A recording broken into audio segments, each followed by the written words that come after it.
네, 여러분들 이어서 1차 상표법 기본이론 강의 1강 본격적으로 진행해 보도록 하겠습니다.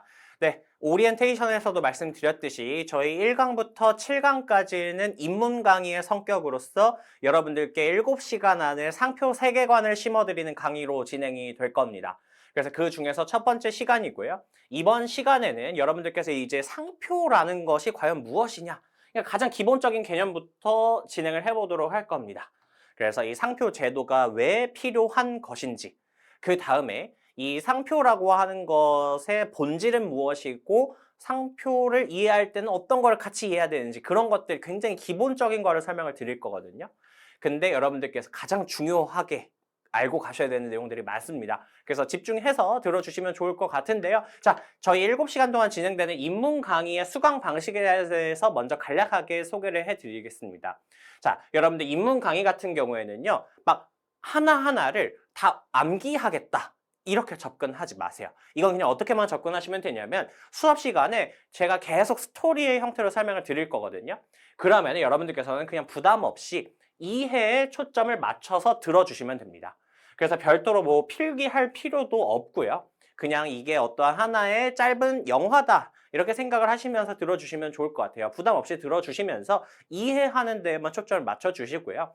근데 이제 만약에 그러신 분들이 있을 수 있어요. 저도 사실 그렇고 강의 들을 때 너무 듣기만 하면 사실 오히려 집중이 안 된다. 뭐라도 좀 적으면서 들는 게 더 편하다. 이렇게 생각이 드시는 분들 같은 경우에는 여러분들 이제 강의 자료 첨부된 파일 보시면은 보충 자료가 첨부가 되어 있을 거예요. 입문 강의 같은 경우에는 제가 이제 두 강마다 이렇게 좀 또는 세 강마다 이렇게 끊어가지고 보충 자료를 업로드를 해 드릴 건데 그 보충 자료를 출력해가지고 오셔가지고 거기에다가 필요한 것만 일부만 조금 써가면서 들어주시면 될 것 같아요.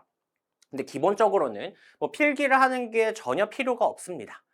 그래서 이 보충 자료를 그냥 출력해갖고 같이 그냥 수업 시간에 들고만 와주시면 될 것 같고요. 복습 같은 경우에도 너무 부담 갖지 마세요. 이 입문 강의 같은 경우에는 그냥 그 보충 자료에 요약된 내용들이 들어있거든요. 즉 뭐냐면 제가 막 스토리 형태로 설명을 드리는 것들에 대한 요약 내용들. 그래서 여러분들이 이걸 시험에서 좀 가져가실 수 있는 부분들 또는 이번 회차에서 좀 기억하고 넘어갔으면 하는 부분들을 제가 정리를 해놓은 거예요. 그래서 너무 부담 갖지 마시고 리마인드 가볍게 하면서 복습해 주시면 좋을 것 같습니다.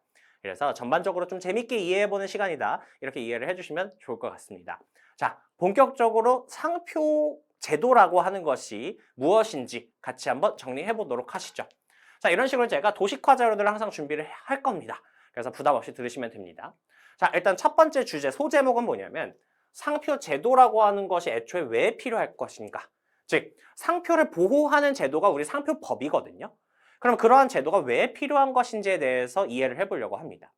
그래서 저희가 어떤 상황을 먼저 가정을 해볼 거냐면 우리나라 혹은 뭐 전 세계에 상표라고 하는 것이 없다라고 했을 때 어떤 문제가 있을 것인지를 같이 한번 볼 겁니다.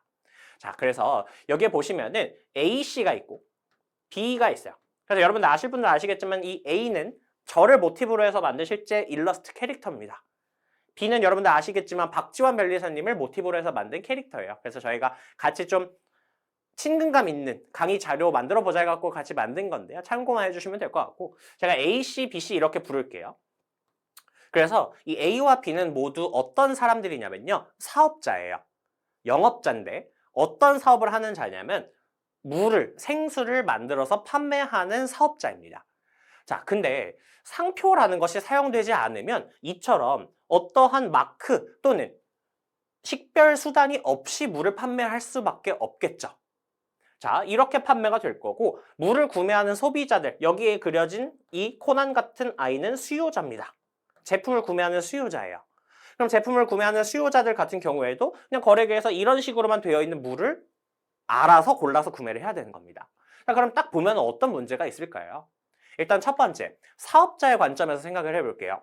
이 A씨 같은 경우에는요, 자신이 만드는 물이 B가 만들어서 판매하는 물에 비해서 훨씬 더 좋은 품질이라고 믿는 가능성이 높아요. 그러니까 보통 자신만의 어떤 강점을 가지고 제품을 출시를 하잖아요. 근데 상표라는 게 없으면요, 내가 판매하는 상품과 다른 업자가 판매하는 상품을 구별할 수 있는 어떤 수단이 없다라는 거예요. 그래서 그러한 역할을 하는 게 사실 상표인데 그게 없다라는 것이죠. 상표 제도가 없다면요. 이게 일단 영업자의 관점이 될 것이고요. 그 다음에 사실 상표가 없으면 영업자한테만 문제가 발생하는 게 아니라요. 누구한테도 문제가 발생을 하냐면 수요자에게 이런 문제가 발생할 수 있습니다. 예를 들어 볼게요. 이 수요자가 A씨의 제품을 거래계에서 구매하고 먹어봤어요. 근데 이제 이 생수가 다른 업자들이 판매하는 생수에 비해서 유독 더 깊은 맛이 나고 좋은 맛이 나고 이제 비린 맛이 좀 덜 난다 이런 걸 느꼈어요. 근데 만약에 상표라는 것이 없게 되면 어떤 문제가 발생을 하게 되냐면 특히 각 업자가 직접 판매하는 과정이면 몰라요. 근데 이렇게 대량으로 유통되는 그러한 과정이라고 생각을 해보게 되면은 사실 상표라는 게 없으면은 이 수요자 입장에서는 그때 사 먹었던 A씨의 제품을 다시 구매하고 싶다라고 생각이 들었을 때 그거를 알 수 있는 방법이 없다라는 겁니다. 어떤 게 A씨의 제품인지 구분을 할 수가 없다라는 거예요. 그렇기 때문에 수요자로서는 또 일일이 제품을 여러 가지 종류를 구매를 해가지고 먹어보고 알 수밖에 없다라는 겁니다. 즉, 수요자로서는 안전하게 자신이 원하는 품질의 제품을 구매하기가 어려워져요. 이런 상표 제도가 없다면 영업자에게도 문제가 있고 수요자에게도 거래의 안전이 도모가 되지 않는 문제점이 있습니다.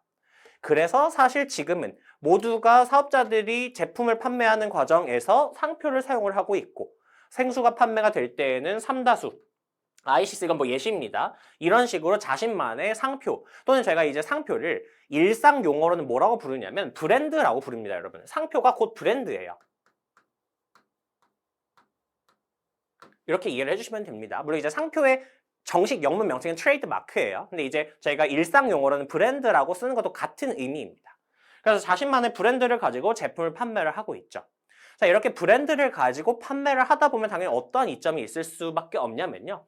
사업자, 영업자의 관점에서는 자신이 판매하는 제품과 다른 업자가 판매하는 제품을 서로 구별시키는 그러한 기능을 수행할 수가 있어요, 상표가. 자, 이렇게 되면은 사업자에게는 어떻게 좋냐면요. 이렇게 자신의 상품과 타인의 상품을 구분을 할 수 있다 보니까 자신의 상품을 더욱더 개발하고 좋은 품질의 제품을 만들어내어서 여기에 많은 신용을 축적하기 위한 노력들을 쌓아 나갈 수가 있어요. 자, 상표의 신용이 축적된다라는 말이 처음에 나왔는데요. 굉장히 중요한 개념입니다. 근데 이건 제가 여러분들에게 예시적으로 하나만 설명을 드릴게요. 여러분들, 만약에 여러분들께서 스마트폰 매장에 갔는데 거기에 애플이라고 하는 상표가 부착이 되어 있어요. 뭐 이런 애플 영문 상표도 될 수가 있고 또는 이 로고 상표 있죠. 제가 그림은 잘 못 그리는데 그 애플 로고 상표가 딱 부착이 되어 있다고 했을 때 여러분들은 어떠한 감정을 느끼시나요?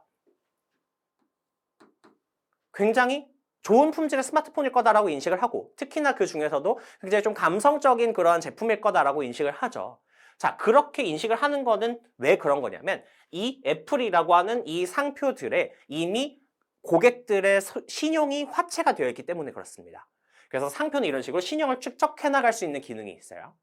자, 그래서 이게 사업자의 관점에서 상표를 쓰게 되면 이런 이점이 있는 겁니다. 그래서 여기 자타 상품 식별 기능, 이게 말이 어려운 게 아니라요. 뭐냐면 상표가 자신의 상품과 타인의 상품을 식별하는 기능을 지금 사용하고 있다. 이렇게 말씀을 드릴 수가 있어요. 일단 이렇게 한 가지를 좀 설명을 드릴 수가 있을 것 같고, 자, 그 다음에는 수요자의 관점에서 생각을 해볼게요.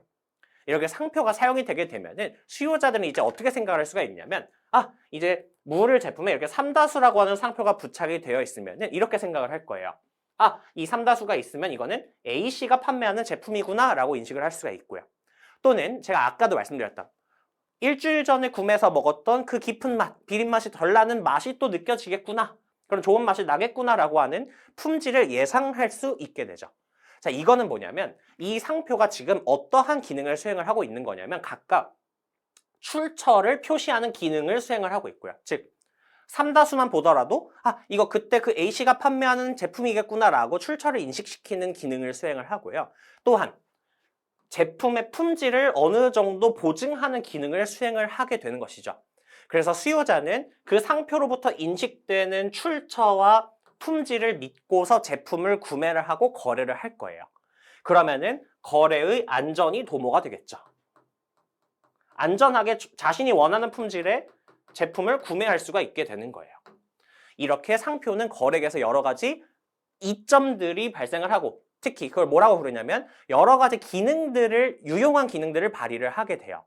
자, 그렇기 때문에 우리가 상표를 실제로 쓰는 거고요. 근데 이제 상표 제도라고 하는 건 이제 뭐냐면 이런 거예요. 이런 상황을 생각해 볼게요. 이 B씨가 원래는 ICC라는 상표를 가지고 제품을 판매하고 있었어요. 근데 A씨가 판매하는 이 삼다수 제품이 인기가 많아지고 더 판매량이 느니까 B씨가 갑자기 자신이 판매하는 상표를 삼다수라고 바꿨어요. 삼다수의 별표 모양 이런 식으로 바꿨다고 해보겠습니다. 자, 이렇게 사용을 하게 되면 어떤 문제가 발생을 하게 되냐면 수요자들에게 가장 큰 문제가 발생을 해요. 원래 수요자들은 삼다수라는 걸 보고서 A씨의 제품이겠구나. 그리고 그런 좋은 품질의 제품이겠구나라고 기대를 하고 샀는데 알고 보니까 이게 B씨의 제품이었던 거예요.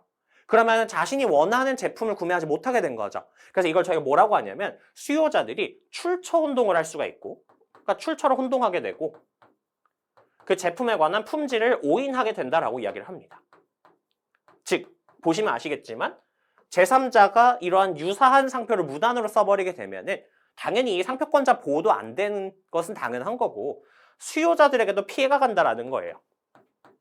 그렇기 때문에 이런 식으로 삼다수를 무단으로 쓰는 걸 막을 수가 있어야 되죠. 그렇기 때문에 이 상표를 우리 법으로 보호를 해줘야 된다.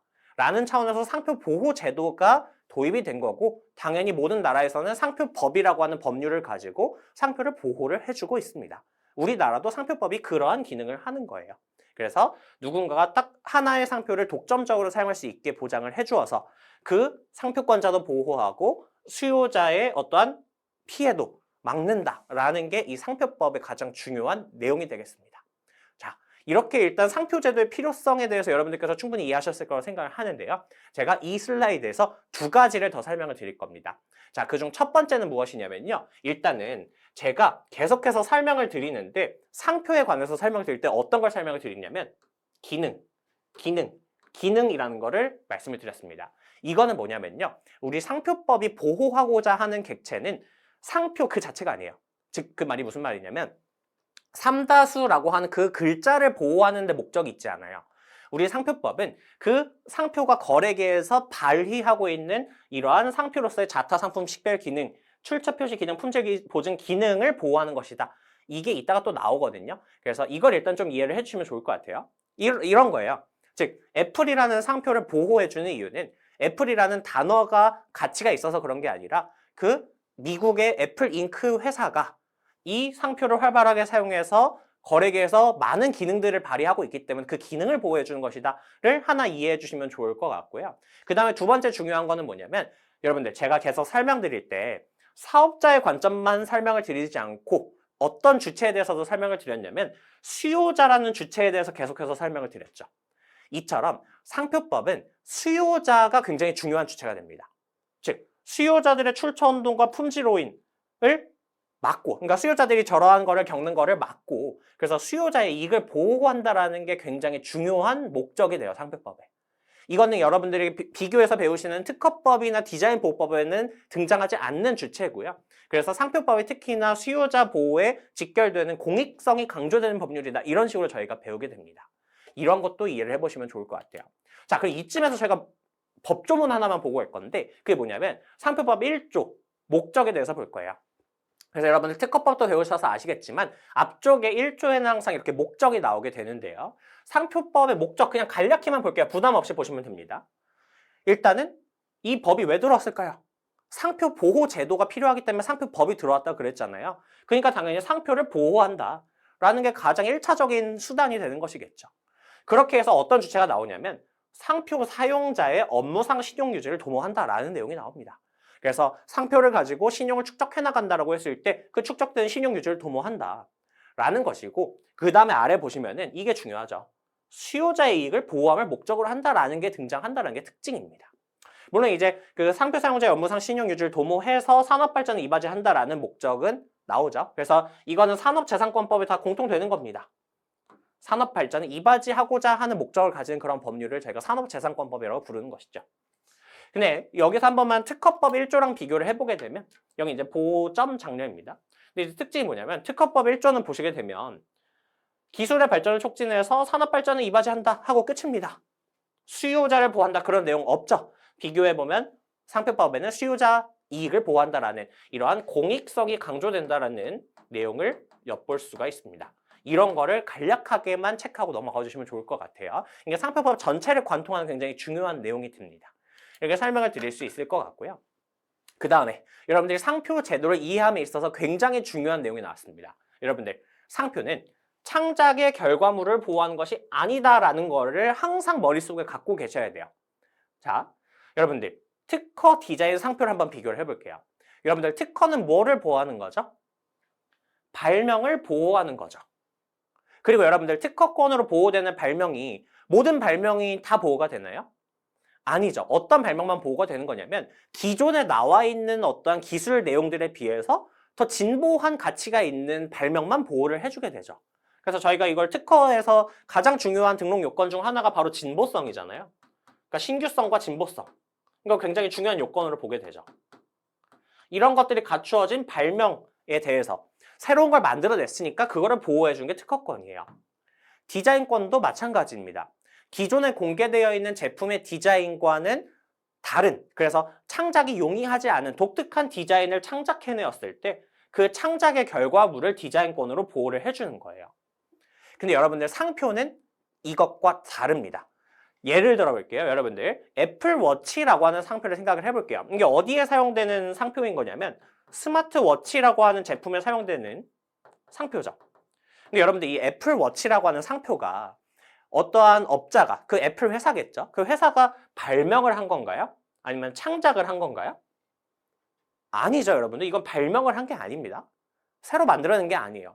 생각해보면 애플이라고 하는 단어는 사과, 과일의 종류를 뜻하는 영어 단어고 워치도 그냥 시계를 뜻하는 영어 단어예요. 그러면 애플 회사가 한 건 그냥 뭘 한 거냐면 그냥 이러한 명칭을 내가 상표로 쓰겠다라고 선택을 한 다음에 두 개를 그냥 단어를 조합한 게 다예요. 선택과 조합을 통해서 상표는 결정이 된다는 게 굉장히 중요한 특징입니다. 그게 상표에서 보호가 될 거예요. 자, 그럼 여기에서 그런 의문이 드실 거예요. 아니, 새롭게 만들어낸 것도 아닌데 어떤 직접 창작물의 결과도 아닌데 이거를 왜 보호하나요? 라고 생각이 드실 수도 있어요. 그래서 그거를 제가 다음 슬라이드에서 설명을 드릴 겁니다. 어떤 걸 가지고 설명을 드릴 거냐면 이 특허 제도와 디자인 제도가 산업 발전을 이바지하는 양상과 상표 제도가 산업 발전을 이바지하는 양상이 좀 다르거든요. 그거를 통해서 제가 한번 설명을 드리도록 할 거예요. 그 다음에 여기서 제가 한 가지만 조금 더 강조를 드리고 싶은 게 어떤 게 있냐면 어차피 나중에 좀 자세히 배우겠지만 아까도 말씀드렸듯이 그래서 특허나 디자인 같은 경우에는 등록 요건에서 가장 중요한 게 신규성과 진보성이에요. 물론 이제 디자인권에서는 창작 비용이성이라고 나중에 배우게 됩니다. 이게 제일 중요해요. 기존에 공개되어 있는 것들에 비해서 진보해야 돼요. 근데 상표 같은 경우에는 이거에 대응되는 거절 이유 내지 등록 요건이 없습니다. 이거 조심하셔야 돼요. 여러분들, 상표권 같은 경우에는 신규성, 진보성이라고 하는 대응되는 거절 이유가 없습니다. 이거 참고해 주시면 되고, 다만 뭐가 제일 중요하냐면 선택과 조합을 한다라고 했을 때 빨리 그거를 조합을 해갖고 출원을 해버려야 돼요. 가장 중요한 건 선출원주의입니다. 이건 뭐 특허에도 있지만 특히나 상표에서는 선출원주의가 중요해요. 그래서 이것도 나중에 또 설명드릴 기회가 있을 겁니다. 일단 여기서는 이해만 하고 가시면 돼요. 일단은 그러면은 이렇게 선택과 조합의 결과물에 불과한 상표를 왜 보호해 주는지를 한번 이해해 볼게요. 자, 제도적인 관점에서 보겠습니다. 특허 제도랑 상표 제도를 가지고 한번 비교를 해볼게요. 둘 다 산업 발전에 이바지하는 목적은 같습니다. 그러니까 산업 재산권으로 묶여 있는 거예요. 근데 여러분들, 특허 제도 같은 경우에는 어떻게 해서 산업 발전에 이바지하게 되는 거냐면요. 바로 공개를 유도함으로써 산업 발전에 이바지를 하거든요. 제도의 취지가 그거예요. 배우셨으면 아실 거예요. 다시 한 번만 제가 설명을 드려볼게요. 자, 특허는 일단 발명을 보호하는 거라 그랬고요. 발명 같은 경우에는 특히 발명가들이 하는 거죠. 발명은 발명가들이 공개를 할 수도 있고 이거를 공개를 안 할 수도 있어요. 그래서 저희가 공개를 안 하면 그거를 노하우라고 이야기를 하게 되는데, 근데 이 둘 중에 선택을 한다라고 했을 때 발명가들 개인의 입장에서는 어떤 거를 선택하는 게 사실 나을까요? 원칙적으로는 이거를 공개해버리게 되면 모두가 다 같이 그 기술을 쓰게 되는 건데 공개할 이유가 없죠. 이렇게 되면. 그래서 사실 개개인의 입장에서 보면은 미공개하는 것이 더 나을 수가 있어요. 하지만 국가적인 관점에서 보면은 어떤 게 유리하냐면 당연히 발명의 내용을 공개를 해서 다른 동종업자들이 그 내용을 이용 도모해서 더 좋은 발명을 만들어내게끔 유도하고, 그러면 그걸 또 공개해서 그걸 본 사람들이 더 좋은 개량 발명을 만들어내고, 이런 걸 개량 발명이라 그러죠. 더 좋은 개량 발명들이 계속 나오게 하는 게 그 국가의 기술을 발전시키는 데 이바지하는 거고, 국가의 기술이 촉진이 되어야 산업이 발전할 거잖아요. 그렇기 때문에 우리 나라 관점에서는 발명을 공개하도록 하는 것이, 이렇게 하도록 유도하는 것이 더 유리하다라는 겁니다. 근데 말씀드렸듯이 개개인한테 아무 대가 없이 공개하라고 하면은 그렇게 할 이유가 없죠. 그렇기 때문에 특허법이라는 제도를 두고서 너가 만약에 발명의 내용을 공개를 하면 그 공개를 하는 대가로 일정 기간 동안 그 발명의 내용에 대해서 독점 배타적으로 사용할 수 있는 권리를 주겠다. 이게 특허권이고 특허 제도예요. 그래서 여긴 특징이 뭐냐면 발명의 내용이 일정 기간이 지나면 공개가 된다는 특징이 있고, 그 특허권의 존속 기간은 일정 기간으로 딱 한정이 돼요. 출원일로부터 20년이 되는 날까지이고, 원칙적으로는 그게 지나면 갱신이 안 됩니다. 그래서 저희가 그걸 뭐라고 그러냐면 존속 기간이 만료된 특허권은 자유기술이 된다라고 이야기를 하죠. 자유실시 기술이 된다라고 이야기를 합니다. 이런 과정을 통해서 기술 개발을 촉진해서 산업 발전에 이바지를 해요. 근데 상표 같은 경우에는 기술 개발을 촉진하는 게 목적이 아닙니다. 다른 양상을 가지고 산업 발전에 이바지를 하게 되는데요. 근데 이건 사실 제가 아까 앞에 슬라이드에서 생수 가지고 설명드릴 때 다 설명을 드렸어요. 어떤 거냐면 상표를 보호해주게 되잖아요. 정확하게는 상표가 거래계에서 발휘하는 자타 상품 식별 기능, 그 다음에 출처 표시 기능, 품질 보증 기능 등을 보호해서 어떤 업자가 하나의 상표를 독점적으로 쓸 수 있게 보장을 해주게 되면요. 사업자의 입장에서는 자신의 상표에 더욱더 높은 신용을 쌓아 나가고 수요자들로부터 좋은 평가를 계속 축적해 나가기 위해서 영업활동을 더욱더 활발하게 이어나갈 거고요.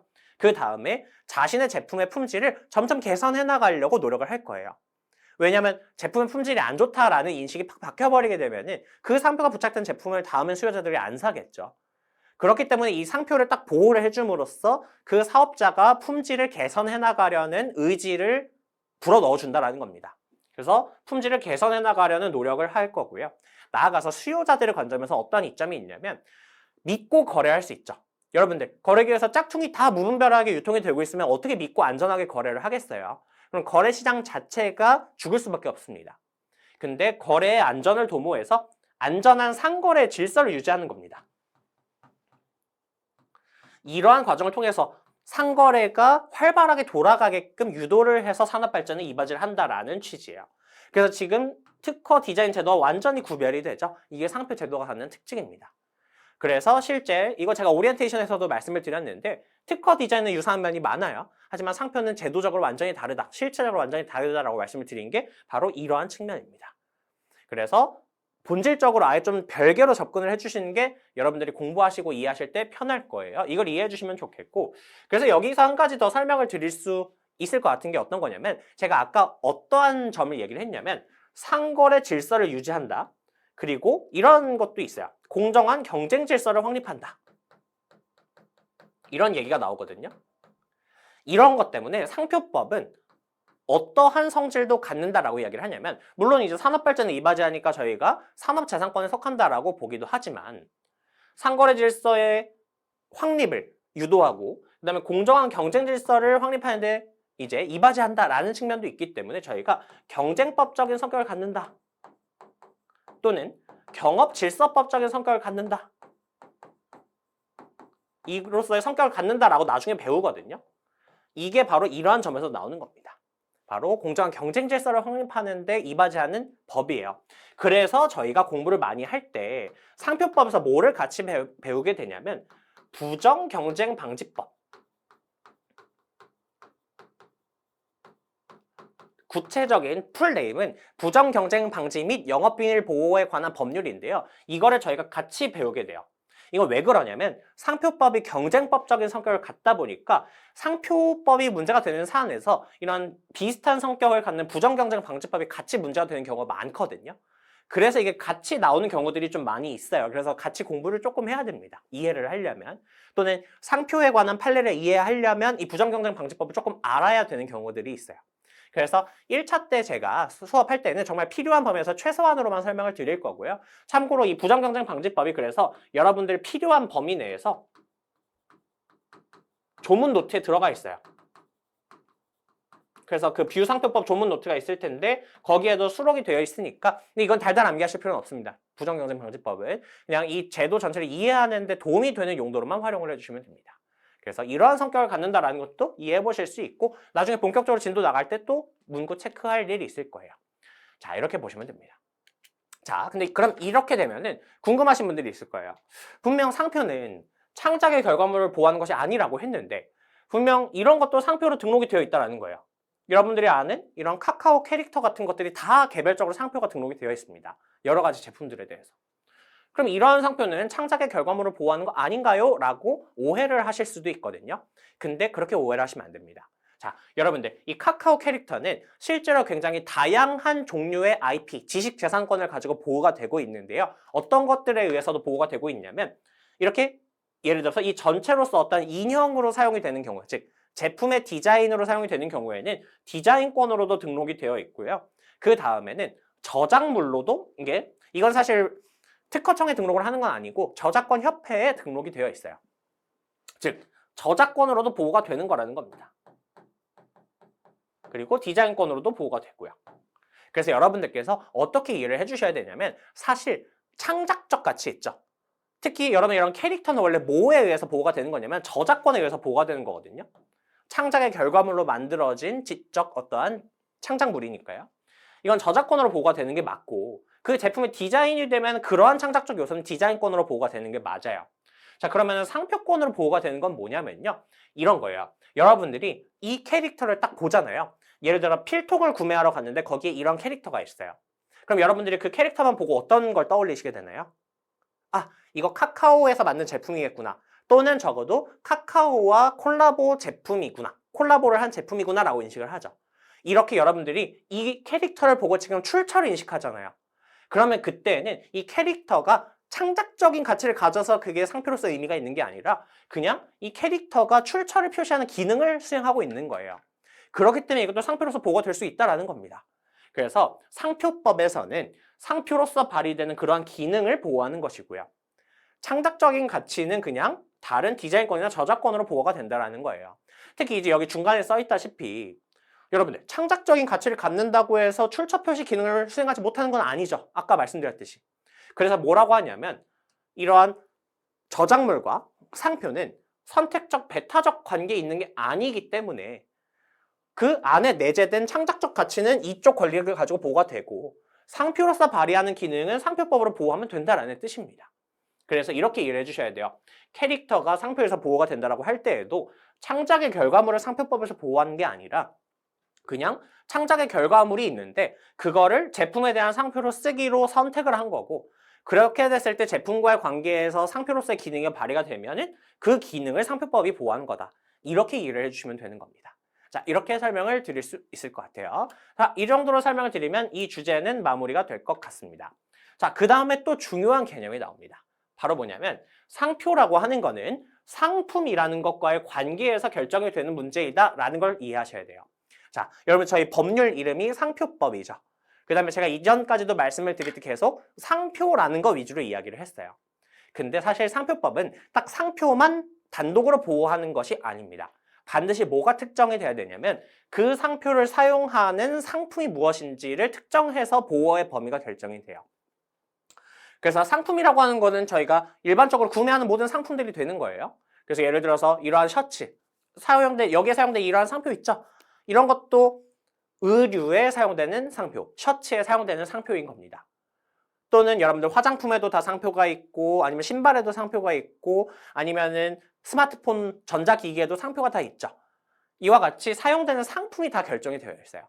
그리고 한 가지만 더 설명을 드리면 이 상품이라는 거에는요. 이렇게 유통성을 가지는 말 그대로 물품도 있지만 어떠한 것도 상품이 될 수 있냐면요. 바로 서비스.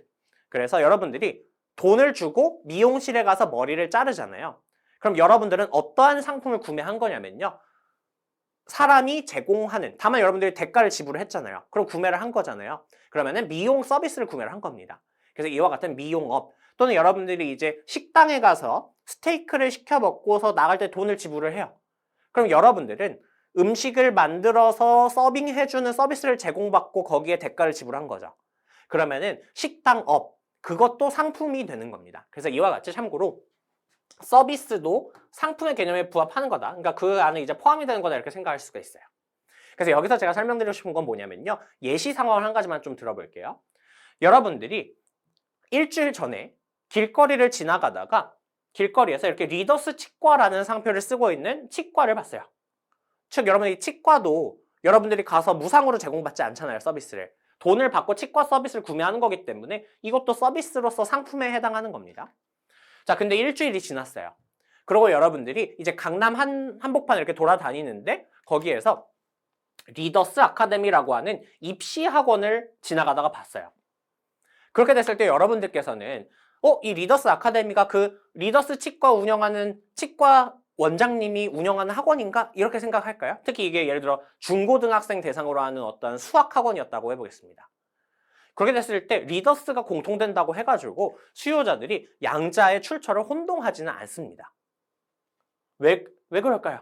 업종이 전혀 다르잖아요. 이걸 저희가 이제 좀 나중에 구체적인 용어는 뭐라고 이야기를 하냐면 사용된 이 상품 서비스가 전혀 비유사하다라고 얘기를 해요. 상품이 비유사하다. 사실 이렇게 전혀 다른 업종에 사용이 되게 되면은 수요자들한테 혼동을 초래시키지 않아요. 두 개가 같은 사람에 의해서 제공되는 상품 서비스일 거라고 오인을 안 한다라는 겁니다. 이렇게 되면은 두 개의 상표는 공존되어서 사용이 될 수가 있어요. 즉 이게 무슨 말이냐면 아무리 얘가 상표로 등록이 되어 있다고 하더라도 참고로 이게 어떤 표시냐면요, 여러분들. 레지스터드라는 뜻입니다. 앞으로 자주 쓸 거예요. 그래서 이게 무슨 뜻이냐면 등록받은 상표라고 제가 표기를 할 겁니다. 그러니까 이자가 상표를 출원해서 등록받았다고 하더라도 이 아래에 있는 사람도, 사업자도 출원을 해가지고 입시학원 경영업에 대해서 등록을 할 수 있어요. 이런 내용입니다. 공존 가능하다가. 그리고 참고로 이것도 나온 김에 설명을 드릴게요. 제가 이런 표시를 많이 쓸 거예요. 이 출이라고, 한자로 출이라고 쓰는 건 뭐냐면 특허청에다가 출원을 했다라는 거를 용어로 쓸 거고, 그 다음에 이 등록은 심사 과정까지 거쳐서 등록까지 되었다라는 건데, 이거에 대해서는 저희가 다음 시간에 좀 더 상세하게 설명을 드리겠습니다. 어쨌든 두 개의 상표가 공존되어서 쓸 수 있다는 거예요. 몇 가지 예시 더 들어드릴까요? 이런 거예요, 여러분들. 카페업. 그러니까 여러분들이 돈을 지불하고 커피를 제공받는 서비스를 구매하잖아요. 거기에 사용되는 메가커피라는 상표가 있고, 그 다음에 입시학원 경영업에 사용되는 저희 메가스터디라는 상표가 있을 텐데, 이 두 개가 지금 메가가 공통된다라고 해서 여러분들께서 혼동하시나요? 메가스터디가 메가커피와 같은 운영 주체일 거라고 혼동을 하지는 않죠. 그 이유는 전혀 다른 업종에 사용되고 있기 때문입니다. 전혀 다른 상품에 사용이 되고 있기 때문에 그래요. 또 마찬가지입니다. 예를 들어 볼게요. 여러분들, 코리아나라는 상표가 화장품에 대해서 굉장히 유명한 상표 브랜드죠. 상품 브랜드죠. 근데 사실 여러분들이 나중에 이제 변리사가 최종 합격하시게 되면 아시겠지만 코리아나 특허법인이라는 곳이 있거든요. 그리고 여기도 1970년부터라고 이제 돼 있고 실제로 그 특허법인 변리사업에 대해서 굉장히 유명한 업체예요. 특히 외국 회사를 대리하는 업체 중에 굉장히 유명한 회사입니다. 큰 회사예요. 근데 이게 두 개가 동시에 사용이 되고 있어요. 근데 그렇다고 해가지고 이제 수요자들이 코리아나 특허법인이라는 것을 봤다고 해서 이게 화장품 회사에서 변리사업도 운영하는구나 이렇게 생각 안 한다라는 거죠. 전혀 다른 업종이기 때문에 이 둘 사이에 혼동이 발생하지 않는 것이고 혼동이 발생하지 않기 때문에 둘 다 공존되어서 거래에서 사용이 가능하다라는 겁니다.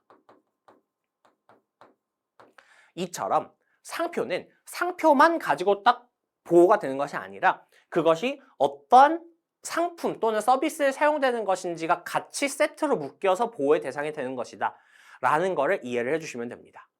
자, 그래서 이 과정을 한 번만 이해를 해볼게요. 여러분들, 상표는 어떤 것이 보호가 대상이 되는 거냐면 일단은 이것만 좀 간략하게만 볼게요. 이건 여러분들 자세히 보실 필요는 없고 굉장히 중요한 법조문들이기는 한데 여기선 포인트가 뭐냐면 자, 2조는 뭐냐면 상표법 2조는 정의 규정이거든요. 근데 정의 규정에서 이제 이렇게 나와요. 1항에서 이 법에서 사용하는 용어는 다음과 같다. 그 뜻에 대해서 정의를 해주고 있는데 그 중에 1호부터 이제 11호까지 있어요. 그 중에 1호는 상표의 정의 규정입니다. 사실 굉장히 중요한 규정이에요. 거기도 보시면은 상품이란 개념이 등장을 해요.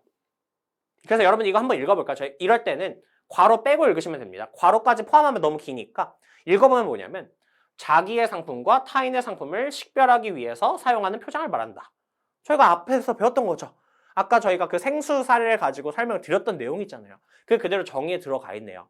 근데 여기서도 보시면 아시겠지만 상품이라는 개념이 반드시 등장하는구나를 아셔야 되고요.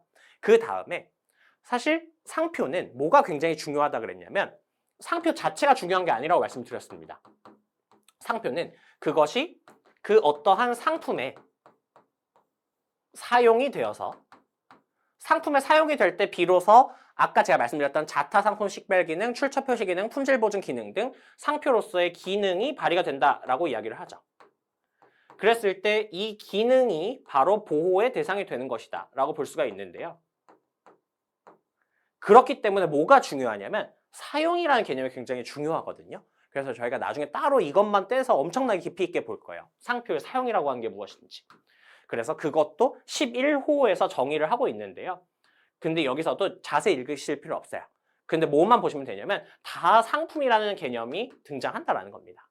즉 상표가 그 자체로서 사용이 될 수가 없어요. 반드시 어떤 제품에다가 또는 어떤 서비스에다가 사용이 되는 것이다 라고 이해를 해주시면 됩니다. 그래서 여러분들이 반드시 이것만 좀 기억을 해주세요. 상표법에서 보호하고자 하는 거는 상표만 특정되어서도 안 되고 그것이 사용되는 상품에 특정이 되어서 비로소 사용이 되어서 발휘되는 기능이 보호 대상이 되는 것이다. 이거를 이해를 해주시면 좋을 것 같습니다. 자, 한번 같이 보도록 할게요. 그래서 이걸 여러분들께서 이해를 해주시면 되거든요. 제가 말씀드렸던 거예요. 어떠한 상표를 어떠한 상품에다 사용하기로 창작을 하는 게 아니고 선택을 하는 거고요. 그 다음에 그거를 상표를 상품에 사용하게 되면 거래계에서 상표로서의 기능을 발휘하게 되고 이것이 보호 대상이 되는 거다. 이렇게 이해를 해주면 됩니다. 너무 추상적이면 그냥 일단 이렇게만 이해하고 그냥 넘어가시면 돼요. 자, 근데 이걸 여러분들께 어떤 거랑 좀 비교를 해보고 싶냐면 특허 같은 경우에는 이제 이렇게 선택이 아니죠. 반드시 뭐가 나오게 되냐면 발명을 한다라는 어떤 창작의 과정이 선행이 되고요. 그 다음에 이것이 특허로서 출원이 되어가지고 등록이 되게 되면은 그때 이제 특허권으로서 그 발명의 내용이 보호가 되는 것이죠. 그래서 이게 상표랑 굉장히 다릅니다. 특허는 특히나 특허권자가 그 권리를 실시하고 있지 않다고 하더라도 보호가 될 수가 있어요. 일정 범위에서. 상표도 물론 일부분은 그렇습니다. 하지만 상표는 그것보다 뭐를 굉장히 중요시 여기냐면 이거를 실제로 사용해서 기능이 발휘가 되느냐 굉장히 중요하게 여기고 그래서 나중에 제도적으로 발생하는 차이점도 있습니다. 나중에 또 설명을 드릴게요. 어쨌든 특허와 이렇게 좀 제도적으로 다르다는 것만 일단 이해하고 넘어가시면 됩니다. 자, 이렇게 설명을 드리면 될 것 같고 그래서 여러분들 앞으로 제가 여러 자료들을 준비를 할 때에는 다 어떤 식으로 표기를 할 거냐면요. 상표만 딱 표기하는 경우는 없을 거예요. 항상 상표 옆에 이렇게 슬래시를 긋고서 상품명을 표기를 할 겁니다. 그럼 여러분들께서 어떻게 이해해 주시면 되냐면 이 상표는 지금 이 샤넬이라는 상표가 화장품 핸드백이라는 상품에 대해서 사용이 되는 거구나. 삼성이라는 상표가 스마트폰 제품에 사용이 되는 거구나. 빕스라는 상표가 레스토랑업이라고 하는 상품 서비스에 사용이 되는 거구나. 이렇게 이해를 해주시면 됩니다. 제가 항상 상표, 상품을 세트로 표기를 해드릴 거예요. 그 이유는 저희가 오늘 배웠던 주제 상표는 상품과의 관계에서 결정되는 것이고 상표만 따로 떼어내서 보호되는 것이 아니다라는 것과 연결되는 것이라는 점을 이해해 주시면 되겠습니다. 자, 이렇게 이해해보면 될 것 같고요. 자, 그 다음에는 저희가 상표의 종류에 대해서 간략하게만 보도록 할게요. 그래서 두 가지의 분류 기준을 가지고 볼 건데 첫 번째 분류 기준은 그 표장의 유형, 즉 그 상표의 유형에 따른 거라고 보면 됩니다. 그래서 일단은 전형적인 상표가 있어요. 그래서 가장 전통적으로 상표로서 기능하는 것들을 이야기를 하는 건데요. 보통 어떤 특징을 갖냐면요. 2차원적으로 표현이 되어 있고요. 그 다음에 시각적으로 인식이 가능하고 그 다음에 움직이지 않는 정적인 상표입니다. 그걸 저희가 전형적인 상표라고 보통 부르고 어떤 것들이 있냐면 기호, 문자, 도형 이런 것들이 각각이 다 상표가 될 수가 있습니다. 또는 이것만 상표가 되는 건 아니고 이들이 조합된 형태로도 상표가 될 수 있어요. 이렇게 문자와 도형의 결합, 이렇게 문자와 도형의 결합 이런 것들도 다 상표가 될 수 있다라는 거. 근데 이런 것들이 그냥 가장 전형적인 상표가 되는 것이겠죠. 자, 그러면은 전형적이지 않은 상표는 어떤 것이 있냐? 한번 볼게요. 첫 번째는요. 입체적 형상 있죠? 즉 이거는 3차원적인 겁니다. 3차원적인 형상도 상표가 될 수가 있어요. 그래서 예를 들어서 이런 식으로 우유에 사용이 되는 단지 모양의 형상. 여러분들, 이걸 왜 상표로 보호해 줄까요? 이것이 상표로 기능을 하기 때문에 보호를 해주는 거거든요. 이건 예를 들어서 예시를 한번 들어드릴게요. 여러분들이 편의점에 딱 들어갔어요. 그래서 여러분들이 문을 딱 열고 들어가서 아직 음료 가판대하고는 조금 먼 곳에 있어요. 그래서 그 음료 코너에서 어떠한 문자들이 표기되어 있는지는 잘 안 보이는 상황인데, 근데 이렇게 멀리서 딱 봤는데 이런 단지 모양의 바나나 우유가 쭉 진열이 되어 있어요. 그럼 여러분들이 이 구체적인 문구를 안 보더라도 여러분들은 뭐라고 인식하시나요? 빙그레 바나나 우유라고 인식하죠. 그러면 그게 어떤 거냐면 지금 이 단지 형상의 입체적 형상이 상표로서의 기능, 출처 표시 기능과 품질 보증 기능 등을 발휘를 하고 있는 겁니다.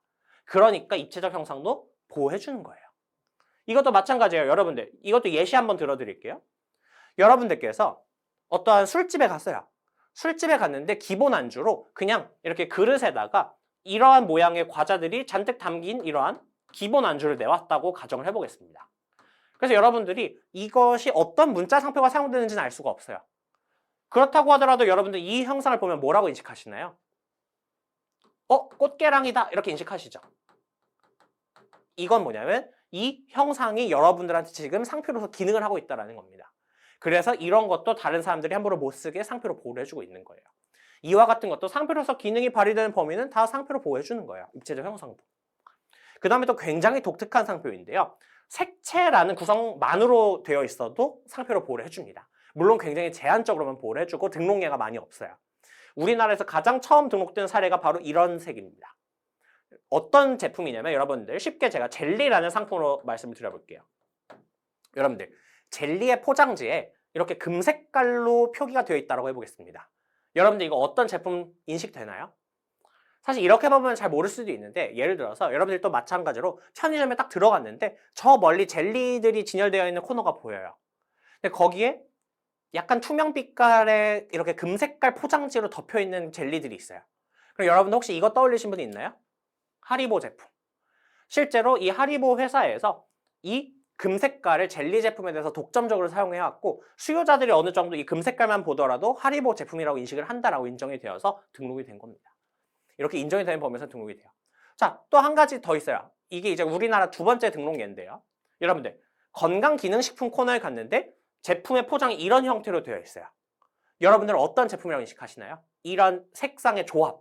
이건 이제 색의 조합인데 이것만 보더라도 사실 정관장 제품이구나 라고 인식하죠. 이러한 제품. 그래서 이것도 이런 색의 조합이 상표로서 기능을 발휘할 수 있고 그럼 이런 것도 색채만으로 된 상표도 상표로서 보호해줄 수 있다는 겁니다. 그래서 이런 사례들 이해해보시면 굉장히 재밌어요. 주변에 있는 온갖 것들이 다 상표가 됩니다. 동작 상표라는 것도 있어요. 이건 이제 어려운 건 아니고 쉽게 말하면 동영상 같은 상표라고 보시면 됩니다. 그래서 딱 정지해 있는 상표가 아니라 시간의 흐름에 따라서 변화하는 상표. 그래서 이렇게 불빛이 퍼지면서 뒤에서 소니가 등장하는 상표도 상표가 될 수가 있고요. 그 다음에 여러분들 시각적으로 인식될 수 있는 것만 상표가 될 수 있는 건 아닙니다. 소리도 상표가 될 수가 있어요. 그래서 예를 들어서 여기에 쓰여 있는 건 이제 정정원 하는 이런 소리 있죠. 이러한 발음을 포함하는 소리도 상표가 될 수 있고 여러분들 발음을 포함하지 않는 그냥 멜로디도 상표가 될 수 있습니다.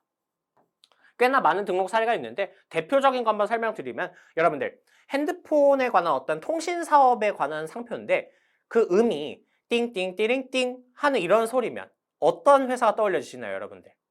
KT 거 아니고 SK텔레콤이라고 인식이 되잖아요.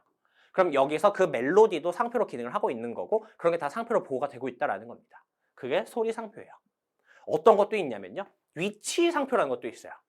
이거는 뭐냐면 일정 형상이나 모양이 제품의 특정 위치에 부착됨에 따라 자타 상품을 식별하는 표장을 말하는 건데요. 예를 들어서 신발 제품의 옆면에 기재된 3줄 또는 5줄의 줄무늬 또는 신발의 밑창 부분에 표기된 물결 문양 이런 것도 상표로서 기능이 발휘가 되는 겁니다. 여러분들 그 다음에 트레이닝복 바지 옆면에 3줄의 선이 그어진 거 이런 거 다른 업체들이 함부로 쓰면 안 되거든요. 왜냐하면 아디다스 회사에서 다 위치 상표를 등록을 해놨기 때문입니다. 이런 거 참고를 해주시면 좋을 것 같아요. 그 다음에 상표의 종류를 다른 분류로 좀 보면은 상품의 유형에 따라서도 나눠볼 수가 있겠는데요. 아까 제가 설명드렸던 거긴 해요. 넓은 의미의 상품이라고 하는 거는 다 뭐라고 봐주시면 되냐면 저희가 실제 이 거래 시장에서 돈을 지불하고 구매할 수 있는 건 다 상품이에요. 근데 그 중에서 좁은 의미의 상품이라고 하는 거는 말 그대로 저희가 형태를 가지고 그래서 유통성을 가지는 것을 저희가 좁은 의미의 상품이라고 이야기를 하게 됩니다. 그래서 예를 들어서 이런 가방 또는 코스메틱 제품, 화장품 또는 의류 제품 이런 것들이 다 거래가 유통이 되는 상품인 거잖아요. 이런 것도 당연히 그 상표가 사용될 수 있는 상품의 종류에 해당하는 것이고 말씀드렸듯이 유형의 것은 아니에요. 무형의 것입니다. 하지만 분명히 저희가 돈을 지불하고 구매를 하는 어떤 용역이 있어요. 예를 들어서 음식점업 또는 뭐 쇼핑몰업 또는 카페 서비스업 이런 것들도 다 저희가 돈을 지불하고 서비스를 구매를 하잖아요. 그럼 이런 것도 상표법에서 보호 대상이 되는 그 상품에 해당한다. 이렇게 볼 수가 있겠습니다. 그래서 이런 것들에 따라서도 분류를 해볼 수 있다라는 거 참고해 보시면 될 것 같습니다. 자, 이렇게 하게 되면 저희가 사실 상표에 관한 내용은 기본적으로 마무리가 되거든요. 어느 정도 좀 잘 이해가 되셨나요? 그 다음에 설명을 드릴 내용은 어떤 거냐면 상표법에 규율된 내용 맞아요. 상표법에 있는 겁니다. 그래서 이제 실제 상표와 유사해요. 그래서 상표와 그것이 사용되는 상품이 같이 특정이 돼야 되는 것도 맞는데 하지만 상표와는 다른 권리입니다. 그래서 상표 이외의 권리라고 불러요. 그래서 상표와 성격이 비슷하기 때문에 상표법에 같이 규율이 되어 있지만 사실 권리 자체는 아예 다른 권리다 이렇게 보시면 되는 건데 그중 첫 번째가 바로 단체 표장입니다. 그래서 우리 상표법에서는 어떠한 권리도 등록받을 수 있도록 해주고 있냐면 이런 경우예요. 업자들이 있어요. 그래서 동종의 어떤 제품을 만들어서 판매하는 업자들인데 아까도 말씀드렸듯이 사실 상표라고 하는 거는 활발하게 거래해서 사용을 해가지고 신용을 축적해 나간다. 또는 이걸 저희가 뭐라고도 부르냐면 고객 흡인력을 축적해 나간다라고 이야기를 하는데요. 그게 굉장히 중요해요. 근데 개개인의 사실 영세한 업자들은 자신만의 신용을 두텁게 쌓기가 좀 어렵잖아요. 그러니까 어떠한 단체를 실제 이루는 경우들도 있냐면 특정 종류의 제품을 판매하는 업자들이 모여서 법인을 구성을 하고요. 그래서 그 단체에 소속된 업자들이 공통된 표장을 사용하자라고 정관을 만드는 겁니다. 그 법인에. 그래서 모든 업자들이 다 같이 쓰는 거예요. 그래서 이런 거죠. 예를 들어서 한국기계공업협동조합연합회에 소속된 그 여러 기계공업 업자들은 이러한 표장을 다 같이 사용을 해가지고 여기에 공통의 신용을 축적을 해나가는 겁니다. 이렇게 사용할 목적으로 등록받는 게 단체 표장이에요. 그래서 아무래도 일반 상표 같은 경우에는 상표를 등록받는 상표권자가 자신의 상품에다가 사용하는 것이 목적인 반면에 단체 표장은 그 단체 전체 또는 구성 단체원들이 다 개별적으로 사용할 수 있는 거기 때문에 권리의 성격이 약간 다릅니다. 근데 이러한 목적의 권리도 있다라는 거예요. 그냥 이건 참고만 해주시면 돼요. 이건 저희가 맨 나중에 배웁니다. 그래서 기본 이론 시간 본격적으로 들어가고 나서도 상표에 관한 기본적인 내용 다 배우고 마지막 쪽에 배울 거예요. 근데 별로 어려울 게 없습니다. 이렇게 단체를 이루어서 그 단체원들이 다 쓰는 표장이다. 자, 그 다음에 좀 비슷한데 다른 게 또 있어요. 증명표장인데요. 증명표장은 뭐냐면요. 인증 업무를 수행하는 자들이 있어요. 거래계에서. 예를 들어서 어떤 의류 제품, 양모 제품에 대한 어떤 품질을 인증해주고 그 품질 인증을 받은 사람만이 어떤 특정 마크를 쓸 수 있도록 해주는 그러한 사업을 할 수가 있잖아요. 그런 업무도 실제 있고요. 그렇게 됐을 때 포인트가 뭐냐면 인증을 해주는 거는 이 A씨예요. 근데 이 A씨가 그 표장을 쓰는 게 아니라 A한테 인증을 받은 자들이 어떠한 표장을 쓸 수 있도록 하는 제도. 이러한 제도를 저희가 증명표장 제도라고 이야기를 합니다. 그래서 상표와 좀 비슷하면서도 지금 보면은 사용할 수 있는 주체가 다르잖아요. 상표는 상표권자 자신이 쓰는 게 원칙인데 증명표장 같은 경우에는 그 증명표장을 등록받은 자로부터 품질 인증을 받은 자들이 쓸 수 있도록 하는 이런 증명표장도 제도로서 보호를 해주고 있습니다. 가볍게만 보시면 돼요. 그 다음에 업무표장이라는 것도 있는데요. 이 업무표장은 사실 상표랑 제일 비슷하거든요. 근데 뭐랑 관련된 거냐면 비영리적으로 하는 업무들 있죠.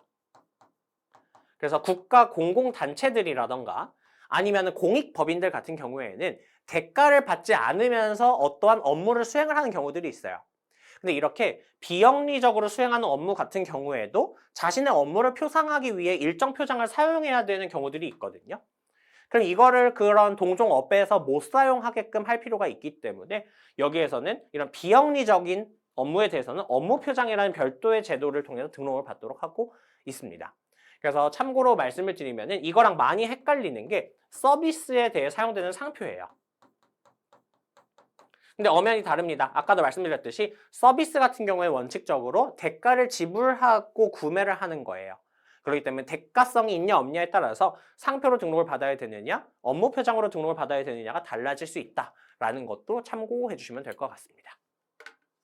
그래서 여러분들 자료에도 있을 거예요. 그래서 여기 이제 정의 규정에 각각 단체 표장이라는 것이 무엇인지, 증명 표장이라는 게 무엇인지, 업무 표장이라는 게 무엇인지 나오는데 그냥 가볍게 읽어보시면 제가 설명드렸던 내용들이 나와 있을 건데 가볍게 보시고 넘어가면 됩니다. 지금 암기하실 필요 전혀 없습니다. 자, 이렇게 하게 되면 저희가 상표라고 하는 것에 대해서 다 마무리할 수 있을 것 같습니다.